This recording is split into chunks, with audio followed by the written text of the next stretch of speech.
Alrighty, welcome to Esoteric Beat. I am still working on my Terence McKenna chapter. My editors have very graciously extended me a little bit more time. Hopefully I can get it done. I'm either going to be turning in a really rough draft tomorrow or taking a couple more weeks. Once again, I appreciate all the feedback from people like Brian, Jack, James, Apophatos on Twitter, and everybody else who's been giving me awesome feedback and talking about this stuff. So just real quick, I have got some notes about what I'm working on, where I'm at. Is that showing up like mirror writing? I don't understand why my computer does that. And I just wanted to go over real quick the three main alchemy lectures that I'm going to be talking about, and sort of what their character is, and what I'm going to say about them in their introduction and transition paragraphs to say, you know, what's happening in each lecture that's important. So the Esalen lecture is the one that he had his audience read Frances Yates for, and so, you know, that's really the deepest dive into the so-called Yates thesis.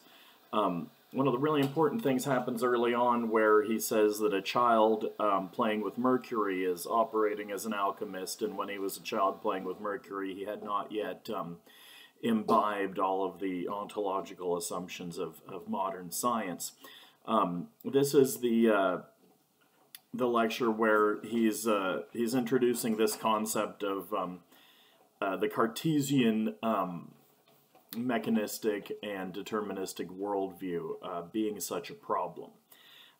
We hear a lot about the Carl Jung theory in these lectures. He reads excerpts from the Picatrix, where we find out about this idea of alchemists as perfecting society, which by the time we get to our Renaissance guys is going to turn out to be alchemists with a sort of developing social consciousness. And in the New York lecture, he has kind of developed his ideas to the point where alchemists kind of have a theory, a history like his, and see history as their prima materia to be worked on. In the New York lecture, we also see this idea of alchemy as heretical according to modern science, developing into an idea of where he really unpacks why he thinks it's a threat, why he thinks alchemy is a threat to the so-called dominator culture. And here he's starting to really work out his theories of culture. So he's starting to kind of more work with the alchemical material that he was just sort of introducing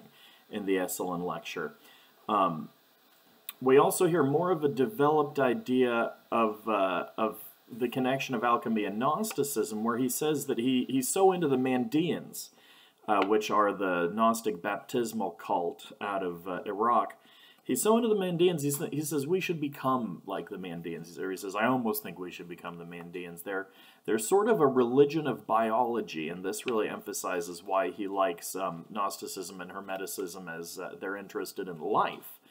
This vitalism that he sees as helping us to recognize that the planet is one being that is talking to us. We also hear more trip stories in the New Yorker. We kind of see a development of the weaving of trip stories in with his alchemical research. In the Esalen lectures, he said we need to go beyond alchemical scholarship to create an alchemical language. But here in the New York lecture, he's actually telling a trip report about the tykes, the machine elves, the entities that he sees on DMT. He's like, why are they so into language and alphabets? And he relates a trip report of one of his high water weirdness moments where he was tripping on DMT and got interrupted by a landlady or somebody. And he felt like he brought the trip into the room, and the tykes were like bouncing around the room or sending projectiles around the room. And he saw on those projectiles letters, like Hebrew letters or Sanskrit letters. So we can really see how he's turning to, you know, when he sees the use of alphabets and letters in Hermeticism and in Renaissance magic, their interest in language. He also mentions Trithemius as like a code breaker.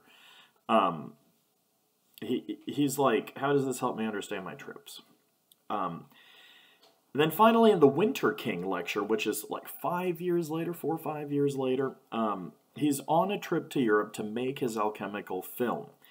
And now nature is a distillery of complexity. He's sort of fully integrated alchemy into his time wave theories. And he's still talking about shamanism and the idea of epistemological naivete. I think his theory of epistemological naivete has been evolved. And the way that he's exhorting his audience to create an alchemical language has evolved a bit. Now he's saying we need to make memes using computers. And we're following the example of alchemists who used outlandish language and vocabulary, right?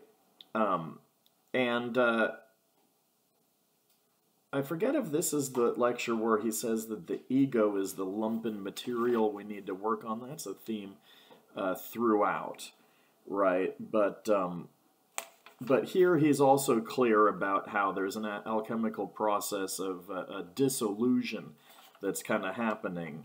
Oh yeah, here it is. We dissolve the ego. And this is connected to his idea of the Jungian trip. So he's been kind of elaborating a theory throughout these lectures of how the ego is the problem, right? And in the New York lectures, I need to make sure I add this to my note. In the New York lectures, there's a pathological dimension of Hermeticism, right? And Faust is the pathological dimension of Hermeticism, and that characterizes modern science, right? So Faust is all about ego, right? This and he thinks that the Cartesian mechanistic deterministic view, you know, I'm reminded of The Rape of Nature by Francis Bacon, another early modern philosopher of science. And the idea that nature is just there to be raped, this rapacious quality of capitalism. And, you know, somewhere McKenna says, like, you know, we think that we're allowed to just use and abuse the world for our own purposes, right?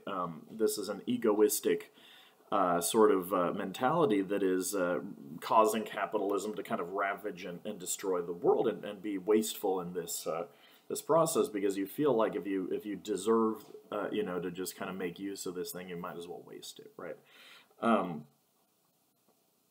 So yeah, here in the Winter King lecture, he's talking about dissolving ego, and he's still comparing it with shamanism.